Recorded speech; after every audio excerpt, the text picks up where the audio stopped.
हाँ बेटे, अब हम लोग बात शुरू कर रहे हैं इलेक्ट्रिक फील्ड और इलेक्ट्रिक फील्ड इंटेंसिटी पर। ध्यान से सुनना, अच्छे से समझना, ठीक है। इलेक्ट्रिक फील्ड क्या है? It is a effective field around given charge और चार्ज बॉडी और source of charge, group of charge, distribution of charge in which charge can demonstrate it's all electric properties. ठीक है, कोई भी एक चार्ज है या फिर ग्रुप ऑफ चार्ज है, इसके अराउंड एक इफेक्टिव फील्ड होगा और इस इफेक्टिव फील्ड में ये जो सोर्स चार्ज है ये भी सारी इलेक्ट्रिक प्रॉपर्टी को डेमोन्स्ट्रेट कर सकता है, अप्लाई कर सकता है। तो इस फील्ड को हम क्या बोलेंगे? तो इस एरिया, इस वॉल्यूम, इस रीजन को हम क्या बोलेंगे? Effective field of this source charge, that is the electric field. Done. अब बच्चों ये जो चार्ज है इसको मैं सोर्स चार्ज कह रहा हूँ, तो कंफ्यूज मत होना कि सोर्स चार्ज कोई स्पेशल कुछ नहीं होता है, ठीक है। जो भी चार्ज है जो अपना इलेक्ट्रिक फील्ड बनाने की कोशिश कर रहा है तो उस फील्ड के लिए वही अपने आप सोर्स चार्ज हो गया। अपना एक पॉइंट चार्ज भी हो सकता है, charge body, group of charge, distribution of charge किसी भी कंडीशन में अवेलेबल हो सकता है, ठीक है, कोई दिक्कत नहीं। तो चार्ज ने अपने अराउंड एक इफेक्टिव फील्ड जनरेट किया जिसमें चार्ज अपने सारे इलेक्ट्रिक प्रॉपर्टी को अप्लाई कर सकता है, that is electric field. Okay, अब इस इलेक्ट्रिक फील्ड का अपने कोई स्पेसिफाइड पॉइंट लिया था P, सपोज एक पॉइंट ले लिया P, और पॉइंट P पर मुझे क्या चाहिए? इंटेंसिटी चाहिए, इलेक्ट्रिक फील्ड इंटेंसिटी, ठीक है। तो बच्चों सोर्स चार्ज आपके सामने, इसका इलेक्ट्रिक फील्ड मतलब इफेक्टिव फील्ड भी आपके सामने है, इसका एक पर्टिकुलर पॉइंट आपने लिया। अब इस पर्टिकुलर पॉइंट पर इस सोर्स चार्ज की एप्लीकेशन कितनी है, इस सोर्स चार्ज का इफेक्ट कितना है, ये सोर्स चार्ज कितनी प्रॉपर्टी डेमोन्स्ट्रेट कर सकता है, कितनी ग्रिप बना सकता है अपना इस पॉइंट P पर, उस अमाउंट को बोलेंगे उसकी इंटेंसिटी, ठीक है। तो इंटेंसिटी का सबसे सिंपलेस्ट मीनिंग होता है application of field at any point of field. Field के किसी पॉइंट पर फील्ड का एप्लीकेशन कितना बन रहा है या बन सकता है, उसे हम क्या बोलते हैं? इंटेंसिटी, ठीक है, कोई दिक्कत नहीं। अब इस पॉइंट P पर इंटेंसिटी चेक करने के लिए आप लोगों ने क्या किया? एक टेस्ट चार्ज रखा होता Q0। तो सोर्स चार्ज की वजह से टेस्ट चार्ज पर कितना फोर्स बनेगा, और इसमें इस टेस्ट चार्ज पर डिवाइड कर दीजिए, तो जो रिजल्ट मिलेगा उसे बोलेंगे इलेक्ट्रिक फील्ड इंटेंसिटी। ध्यान रखिएगा। ओके, तो ना इलेक्ट्रिक फील्ड इंटेंसिटी क्लियर अपने को, E is equal to F upon Q0। E क्या शो कर रहा है? Intensity, electric field intensity at any specified point और any required point.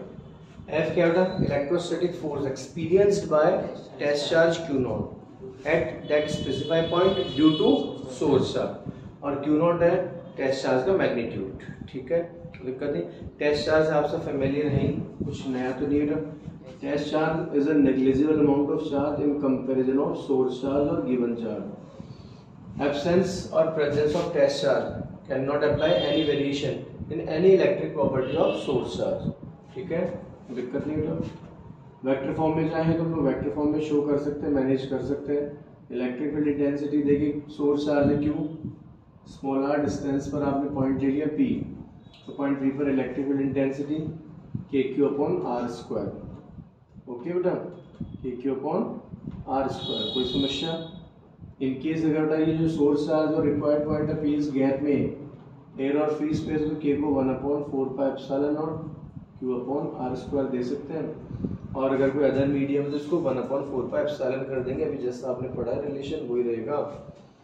Vector form में हम देना चाहें तो इजीली दे सकते हैं, कहीं कोई दिक्कत नहीं है। KQ upon R square R cap और KQ upon R square, sorry RQ R vector, ठीक है। इनकेस अगर कोऑर्डिनेट फॉर्म में भी दी जाए तो भी हम लोग इजीली मैनेज कर सकते हैं, कहीं कोई खास बात नहीं। आपसे कह दिया जाए कि सपोज इस तरह क्वेश्चन बन सकता है कि चार्ज है सोर्स चार्ज, ये हमें कह दिया बेटा कि ये सपोज 1, 2, 3 कोऑर्डिनेट पर रखा हुआ है, और अब इसकी वजह से कुछ भी आपको दे दिया 7, 4, 5 इस पोजीशन पर इलेक्ट्रिक फील्ड इंटेंसिटी निकालनी है, तो कुल मिलाकर बेटा वहाँ पर आपको डिस्टेंस फॉर्मूला यूज़ करना पड़ेगा। डिस्टेंस फॉर्मूला यूज़ करना आता है x2 - x1 i cap, y2 - y1 j cap और z2 - z1 k कैप करके हम इजीली आर को हैंडल कर सकते हैं, इजीली मैनेज कर सकते हैं, कोई दिक्कत वाली बात नहीं। ठीक है, कोई वजह नहीं। चलिए आगे बढ़ते हैं। फिर electric field intensity vector quantity बेटा,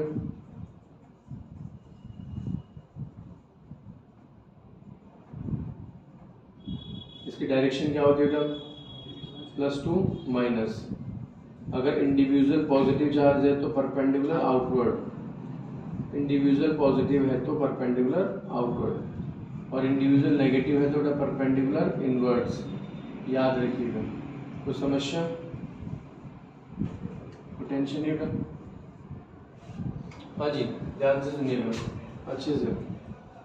इनकेस अगर बेटा कंडक्टर स्फीयर है, कंडक्टर स्फेरिकल शेल, और यहाँ पर डाइलेक्ट्रिक स्फीयर ले लेते हैं। ध्यान से सुनिएगा। कंडक्टर स्फीयर सुनिए, centre rho, radius capital R.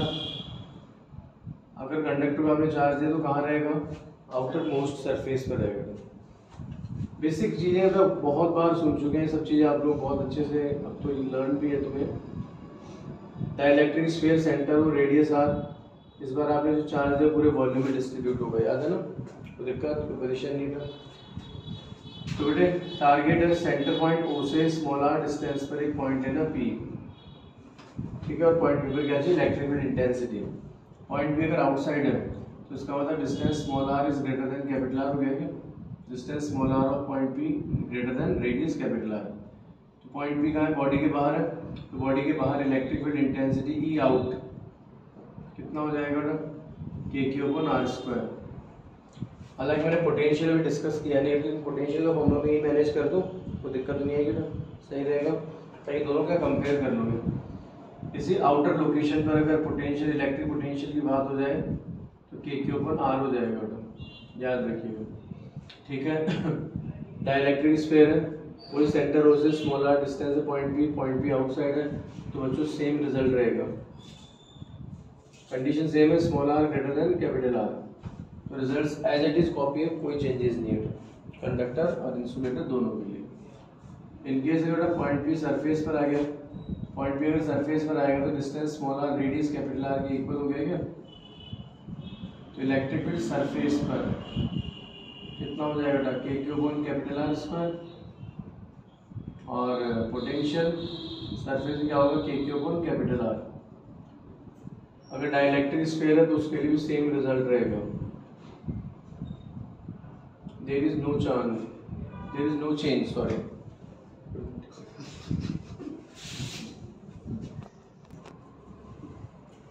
अगर पॉइंट पी बेटा इनसाइड है, पॉइंट पे अंदर तो small R less than capital R, तो कंडक्टर बॉडी के अंदर इलेक्ट्रिक फील्ड शून्य हो जाएगा, 0। और बेटा इनसाइड पोटेंशियल सरफेस के इक्वल ही है के क्यू अपॉन कैपिटल आर। तो कंडक्टर बॉडी के अंदर इलेक्ट्रिक फील्ड रहेगा 0 और पोटेंशियल कितना रहेगा, उतना रहेगा जितना सरफेस पर। तो इसका मतलब कंडक्टर बॉडी की सरफेस और अंदर पोटेंशियल डिफरेंस 0 हो जाता है। पोटेंशियल 0 नहीं, पोटेंशियल डिफरेंस 0 हो जाता है। इसलिए चार्ज का रिजल्टेंट फ्लो हम लोग कभी देखते नहीं है इलेक्ट्रोस्टेट्स में, ये याद रखिएगा इलेक्ट्रोस्टेट्स में, ठीक है। हाँ जी, और अगर यही पॉइंट अंदर है कहाँ पर, डाइलेक्ट्रिक बॉडी में, तो देखिए inside electric field K Q small R upon capital R Q, याद रखिएगा, ठीक है। तो हम लोग देख सकते हैं E inside directly proportional to r है, ठीक है ना, कोई दिक्कत नहीं। जब तक आप डाइलेक्ट्रिक बॉडी के अंदर है तो इलेक्ट्रिक फील्ड आर के डायरेक्टली प्रोपोर्शनल, और यहाँ पर स्मॉल आर क्या है, सेंटर से डिस्टेंस है। तो जब तक तो डाइलेक्ट्रिक बॉडी के अंदर रहोगे और सेंटर से डिस्टेंस बढ़ता जाएगा तो आर बढ़ने के साथ साथ इलेक्ट्रिक फील्ड भी इंक्रीज होता जाएगा। क्लियर है, कोई टेंशन नहीं था। अब इसी सिचुएशन में अगर हम बात करें तो अगर आप सेंटर पर पहुंच गए तो सेंटर पर स्मॉल आर कितना हो जाएगा, 0।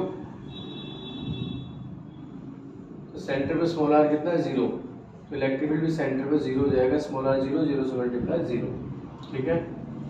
अब अगर पोटेंशियल की बात करें इसी केस में, तो इसी केस में अगर पोटेंशियल की बात करें तो देखिए वी इनसाइड डाइलेक्ट्रिक बॉडी के अंदर potential K Q 3 capital R square minus small R square upon 2 R Q, ध्यान रखिएगा।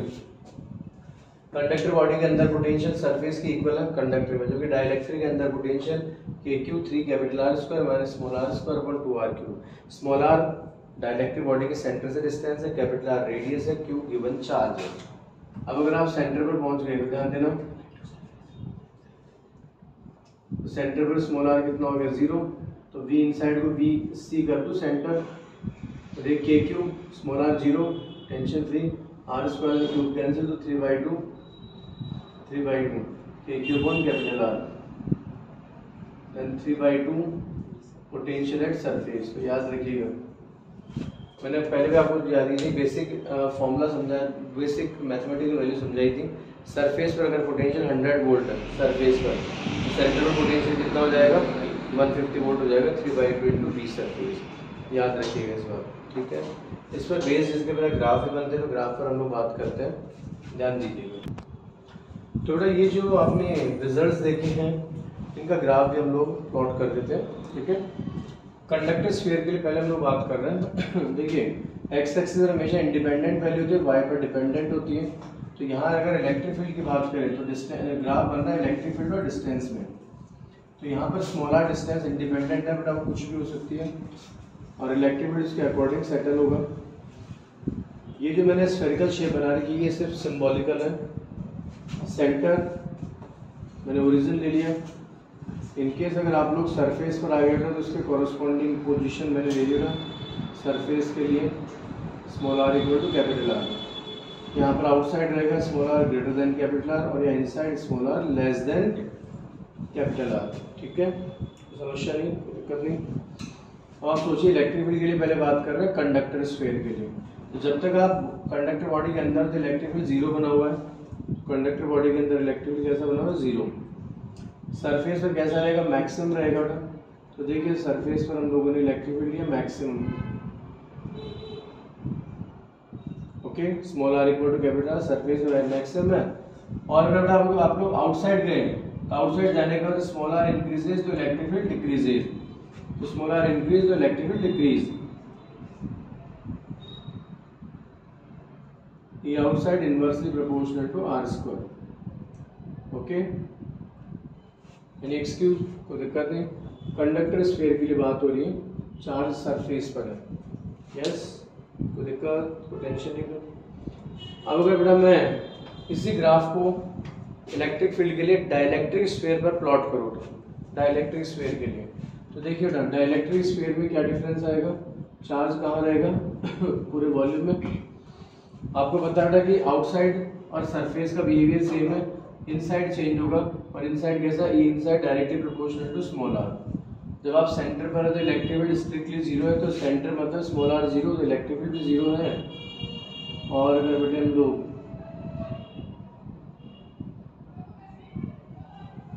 डाइलेक्ट्रिक बॉडी के अंदर बात करें तो डाइलेक्ट्रिक बॉडी के अंदर E inside directly proportional to small r।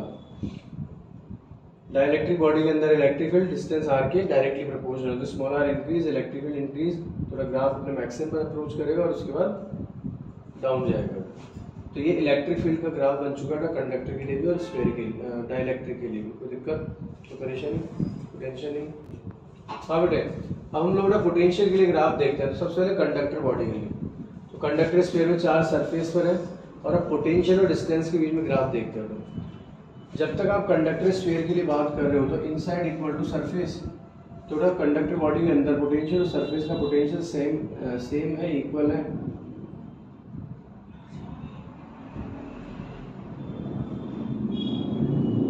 Okay, V surface is equal to V inside, done. और अगर आप लोग फर्दर बाहर जाते हैं तो small r increase potential decrease, तो स्मॉल r इंक्रीज होने पर पोटेंशियल क्या होगा, डिक्रीज होगा। V outside inversely proportional to r, yes और नो। तो कंडक्टर बॉडी के लिए हम लोग पोटेंशियल और डिस्टेंस में ग्राफ प्लॉट कर सकते हैं, यानी एक्सक्यूज, कोई प्रॉब्लम नहीं है, कोई दिक्कत नहीं। अब अगर यहीं पर मैं इसी पोटेंशियल और डिस्टेंस का ग्राफ डाइलेक्ट्रिक बॉडी के लिए प्लॉट करना चाहूँ, तो देखिए डाइलेक्ट्रिक बॉडी के लिए अगर हम लोग ये ग्राफ मैनेज करना चाहें डाइलेक्ट्रिक के लिए, तो ध्यान से सुनिएगा अच्छे से।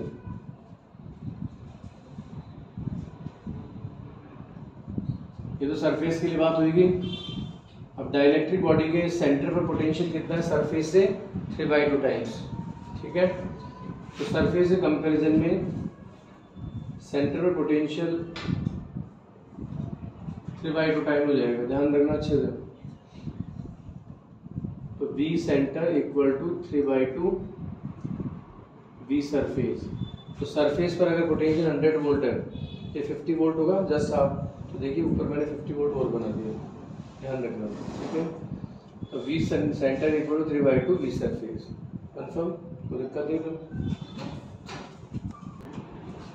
अब हम लोग बात कर रहे हैं electric field intensity due to long straight wire, uniformly charged long straight wire.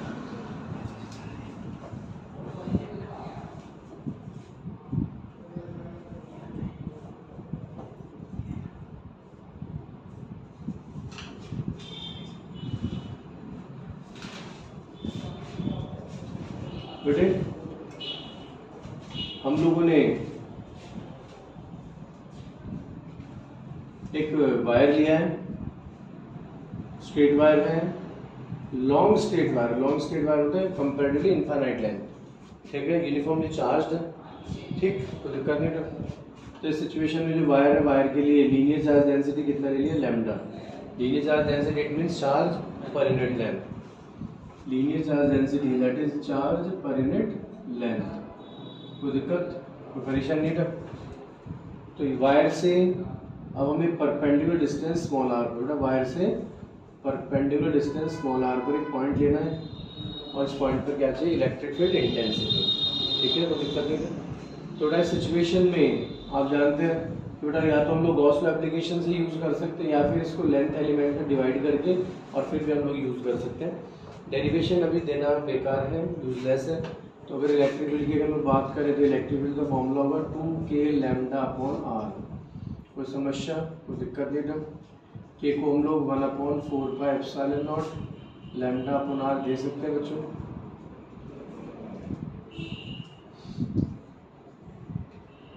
Done.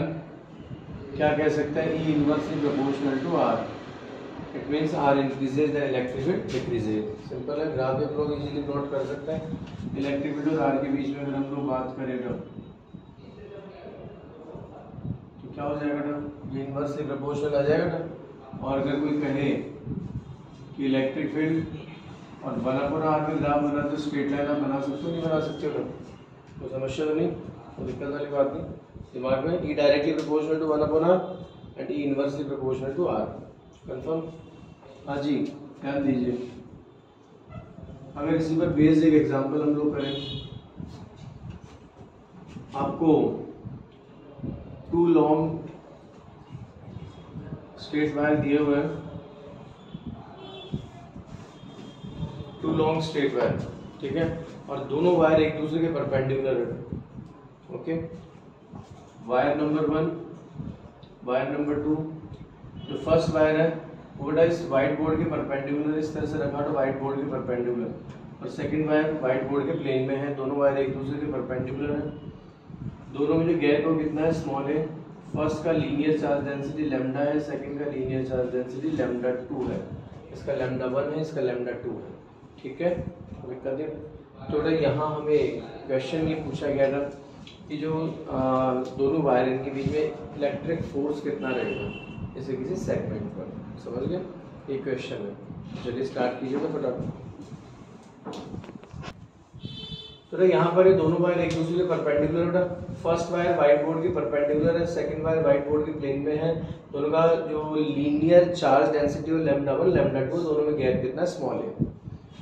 Initially second wire seems to be divided in form of small length elements और small segments, जो कि हमने हमेशा किया। इसका रीजन क्या है, इसका रीजन भी सुनो। रीजन क्या है कि एक बार तो ये जो वायर है, अब इस वायर का इलेक्ट्रिक फील्ड बनेगा नहीं बनेगा। आप टारगेट ले लो कि हमें फोर्स चाहिए सेकंड पर या फिर फर्स्ट पर, किसी पर भी एक पर फोर्स ले लो। ठीक, तो पता है कि चार्ज फोर्स चाहे Q1 पर हो चाहे Q2 पर हो, मैग्नीट्यूड तो बराबर ही आएगा भाई। Force on first charge due to second और force on second charge due to first, magnitude तो सेम ही आएगा, डायरेक्शन का तो डिफरेंस आएगा। तो आप किसी भी एक पर फोर्स ले लो, अब किसी भी एक पर फोर्स लो तो कॉन्सेप्ट क्या लगाओगे, ये तो लगाओगे Q चार्ज इलेक्ट्रिक फील्ड तो फोर्स कितना होगा क्यू इनटू ई, ये तो करोगे, मानते हो इस बात को। तो हम लोगों ने क्या किया था, सेकंड वायर को स्मॉल लेंथ एलिमेंट से डिवाइड किया, ऐसा एक लेंथ एलिमेंट डायमेट्रिकली अपोजिट ले लेता हूँ बेटा, ये मैंने लेंथ एलिमेंट्स ले लिए। ये अगर मैंने ओरिजिनल पॉइंट लिया तो जितना ऊपर है उतना ही नीचे लिया बेटा मैंने। क्या मेरी बातें समझ में आ रही है? This is x and this is D x, yes और नो? लेंथ एलिमेंट उठा लिए पक्का, कोई दिक्कत वाली बात नहीं। अब ये जो लेंथ एलिमेंट है इसको मैंने नेम दे दिया, सपोज O1 इसको दे दिया O2, इस पर चार्ज है DQ, तो DQ कितना होगा, लैम्डा 2 इंटू डी एक्स, होगा ही नहीं होगा। इस पर भी जो चार्ज होगा DQ lambda 2 into D X, reason समझ में आ गया क्या? लैम्डा क्या, Q बाई एल, तो Q कितना होगा lambda into L, lambda into L, length कितनी है dx, ओके। अब जरा सोच कि फर्स्ट जो वायर है, फर्स्ट वायर, इसकी वजह से इलेक्ट्रिक फील्ड फर्स्ट वायर पर भाई इस पर पॉजिटिव, इस पर तो पॉजिटिव ही है, तो पॉजिटिव चार्ज के लिए इलेक्ट्रिक फील्ड इंटेंसिटी कैसी होती है, आउटवर्ड। तो पॉजिटिव चार्ज की वजह से यहाँ पर इलेक्ट्रिक फील्ड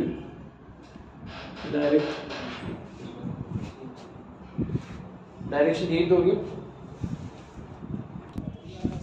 हाँ बेटे, तो जो फर्स्ट वायर है लैम्डा 1, तो फर्स्ट वायर की वजह से इलेक्ट्रिक फील्ड आउटवर्ड यही तो होगा, तो समस्या तो दिक्कत देगा। तो ये मैंने इवन लिया बेटा, तो यहाँ सेकंड जो लेंथ एलिमेंट है इस पर भी तो शायद आप फील कर सकते हैं, सेम सिचुएशन रहेगी नहीं रहेगी बेटा, पोटेंशियल तो दिक्कत नहीं बेटा। This is A, this is X, then this distance root A square plus x square. तो बेटा यहाँ अगर मैं दिमाग लगाना देखो ढंग से, इनकेस अगर हॉरिजॉन्टल से मैंने थीटा एंगल लिया, ये भी थीटा एंगल होगा क्या, पोटेंशियल नहीं तो दिक्कत नहीं बेटा। Then force on this small length element due to first wire कितना होगा,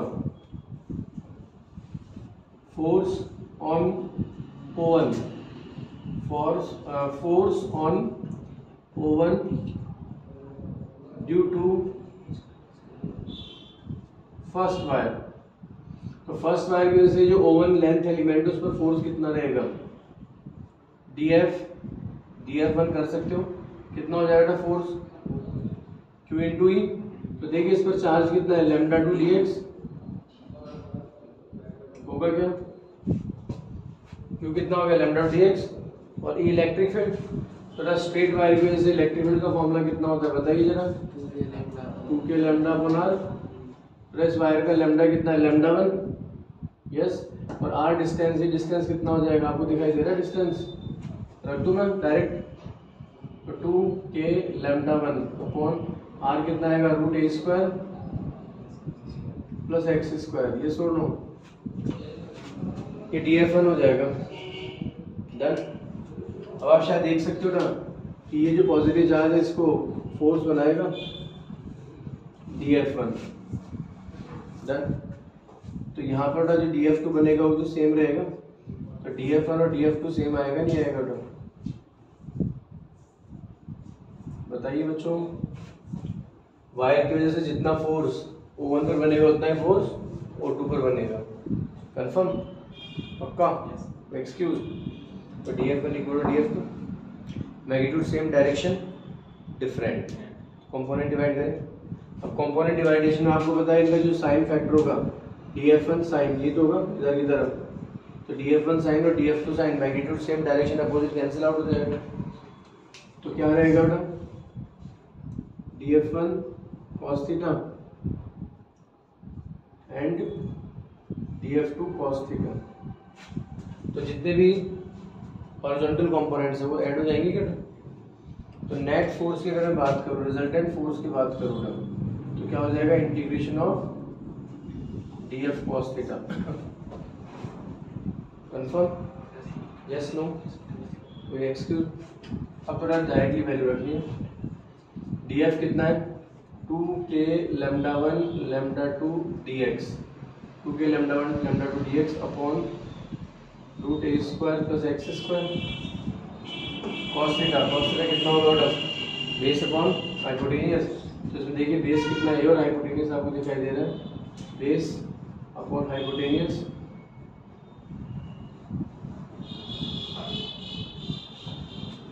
अब बेटे इंटीग्रेशन तो इंटीग्रेशन लिमिट आएगी वेरिएबल के बेस पर।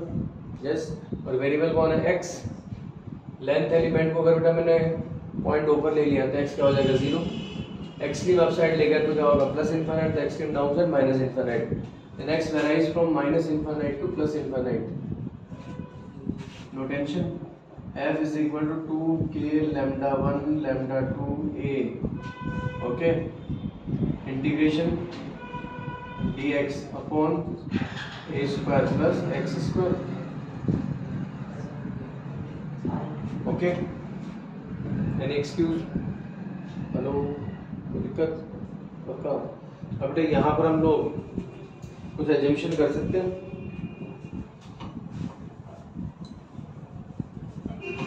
ध्यान से सुनना बेटा, इसमें tan थीटा में tan थीटा कितना आएगा? Perpendicular upon base x upon a। x कितना आ गया बेटा? ये tan थीटा आ गया क्या? अब मुझे यहाँ पर x कैसे यूज करना है? तो dx की फॉर्म में, यहाँ प्लस की फॉर्म में। तो बेटा यहाँ मैंने dx लिया, डिफरेंशिएट किया तो क्या आएगा? a tan थीटा का sec square theta d theta लिख सकते हैं। और a square plus x square, a square plus x square, फिर a स्क्वायर प्लस x कितना है? a square tan square theta, तो a square sec square theta हो जाएगा क्या? यस और नो? ये वैल्यू हम रिप्लेस कर दें। 2k lambda 1 lambda 2 a integration dx कितना है बच्चों? a sec square theta d theta upon a square plus x square कितना आ गया? a square sec square theta. Variable कौन है इस बार? थीटा। थीटा कहाँ से कहाँ तक वेराई कर रहा है? -π/2 टू +π/2। आप सोचिए लेंथ एलिमेंट यहाँ आ गया तो थीटा 0 जाएगा, ऊपर गया इनफाइनाइट पर तो +π/2, नीचे -π/2। Theta varies from -π/2 to +π/2। Okay, then what is force? 2k lambda 1 lambda 2 a। अब देखिए ना, सॉरी ये तो कैंसिल कर देगा, a स्क्वायर और sec स्क्वायर हटाइए।